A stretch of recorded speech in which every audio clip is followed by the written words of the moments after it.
नमस्ते, मैं हूं किरण पटेल। आप सभी का स्वागत करती हूं अपने यूट्यूब चैनल पर।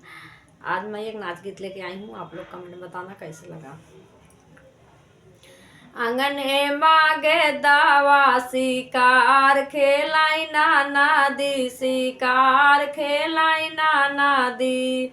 सोने के थाली माँ जेवाना पारो से हो, जेवाना पारो से।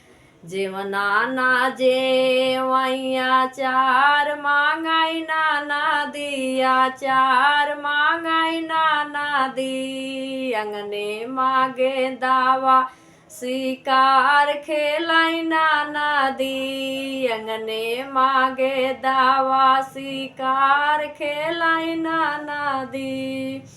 सोने के लोटा में जला भारी लाए हो, सोने का लोटा में जला भारी लाए।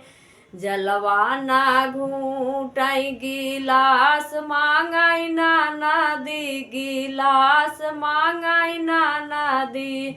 अंगने मागे दावा शिकार खेलाई नाना दी, शिकार खेलाई नाना दी। लौंगाई इलायची का बीरावा लगाए हो, बीरावा लगाए।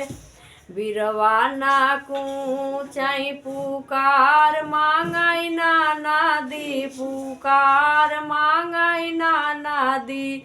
अंगने मागे दावा शिकार खेलाई नाना दी, शिकार खेलाई नाना दी।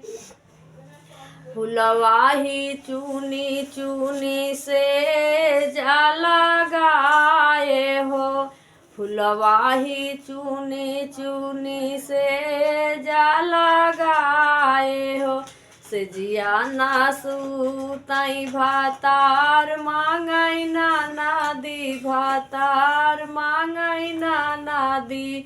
अंगने मागे दावा शिकार खेलाई नाना दी, शिकार खेलाई नाना दी।